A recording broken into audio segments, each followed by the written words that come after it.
Sinisiyasat ng motoridad kung may mga artistang parokyano ang narestong tatlong lalaki na pusher umano ng ecstasy. Saksi si Cesar Apolinario.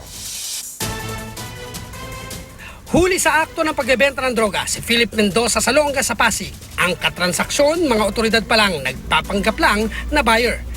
Bukod sa marked money, nasabat sa kanyang mahigit 10 pirasong hinihinalang ecstasy at ilang plastic na may lamang hinihinalang marijuana.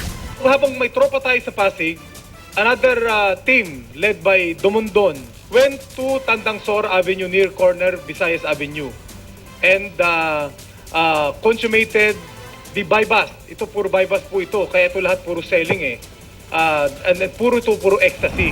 Sa bandang Tandansora Avenue naman sa Quezon City, inaresto ang kasamahan umano ni Salonga na si Edward Nelson Chavez. Nagbenta rin ng mga ecstasy sa mga otoridad na nagpanggap ding buyer. Nauna nang inaresto sa isa pang buy-bust operation si Nathaniel Adrian Cruz na nakumpiskahan naman ng mahigit 60 pirasong hinihinalang ecstasy at budol money.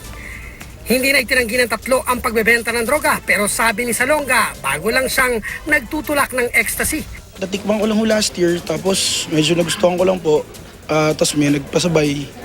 Pero git ng pulisya, 1 taon na sa drug trade ang grupo na nakuhanan ng aabot umano sa mahigit 100,000 pisong halaga ng droga. Inaalam na kung may sangkot na mga artista na nakipagtransaksyon sa kanila.